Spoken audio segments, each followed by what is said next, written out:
Phoenix Splash TV.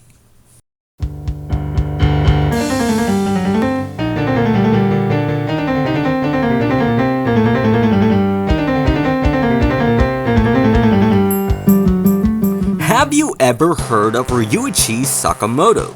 That's right, it's time for some more Japanese musician talk. Today's focus will be on one of the greatest musicians slash composers of all time, Ryuichi Sakamoto. This man has been one of the main inspirations for me and many other composers around the world. Even though you may not have heard of him, you more than likely have heard his music. Sometimes I'll be watching a movie and one of his songs will just creep in even though he's not the main composer of the movie. Also in pop songs, anime, and of course, if you play Dreamcast, you've heard his sound logo on the opening screen. Now before I go on, let me warn you, you will not hear any of his music in my video unless it's MIDI. Why? Record studios take down videos with their music in them. Doesn't matter about fair use, it doesn't matter if I post a fair use copyright law in the description, they'll take it down. Yeah, some people get away with it, but I never do. So let's just leave it at that. Let me start by telling you how I got into Ryuichi Sakamoto. It was my senior year of high school, and I was getting into the Dreamcast system. Pirated Dreamcast discs were going around at my school for some weird reason. People knew that I was a weird kid who was into classical music and soundtracks, so they recommended me a game called LOL, saying that a famous composer helped make the entire concept of the game, and of course made the music. By most people's standards, LOL isn't a good game, but it took me away from the rest of the world. It's a game about a creature going through the stages of evolution while another civilization is taking over its planet. To me, it was a truly remarkable game. The sound effects and the music were presented so differently than anything I'd ever seen before. I remember I would often listen to the soundtrack on YouTube over and over again. That's what got me into Ryuichi Sakamoto. From there, I watched two of his movies, Merry Christmas, Mr. Lawrence and The Last Emperor, both of which he made the music for and both of which he acted in. Merry Christmas, Mr. Lawrence is actually considered his most popular song, but as far as movies go, I prefer The Last Emperor. It was pretty intense, and yes, he won awards for both of them. He has another movie called The Sheltering Sky. I've never seen the movie, but the soundtrack was amazing. That's the case with many of his movies. Since I'm in the United States and a lot of his movies are foreign, I can't exactly watch them without getting off my ass and buying it online, or pirating it.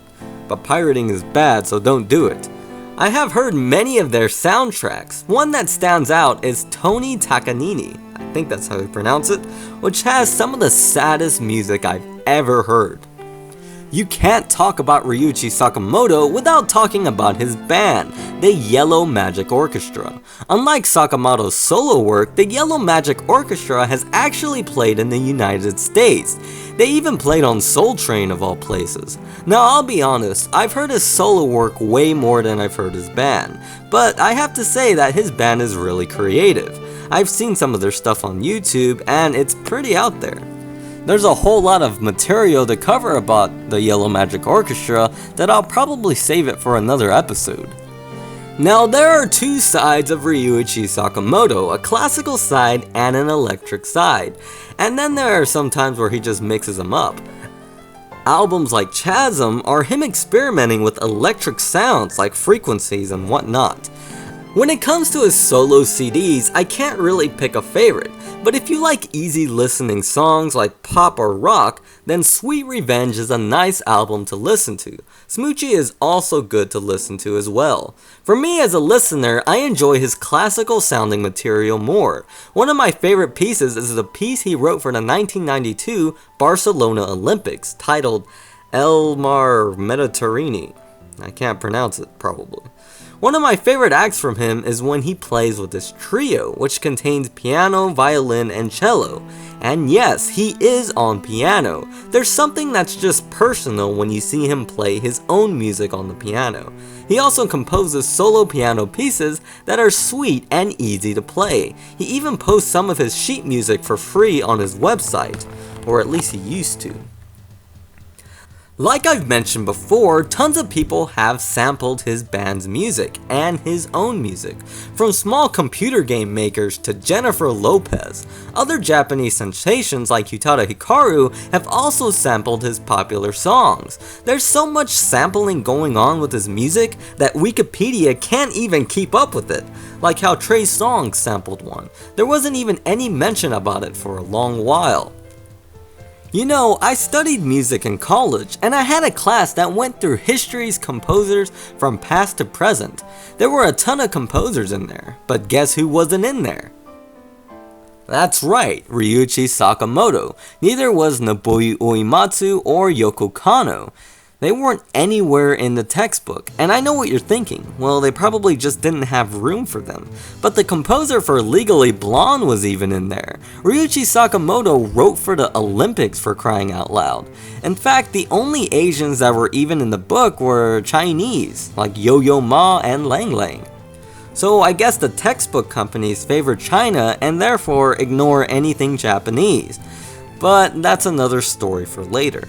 There is no doubt that Ryuichi Sakamoto is a wonderful composer. Here are my 5 recommendations for songs.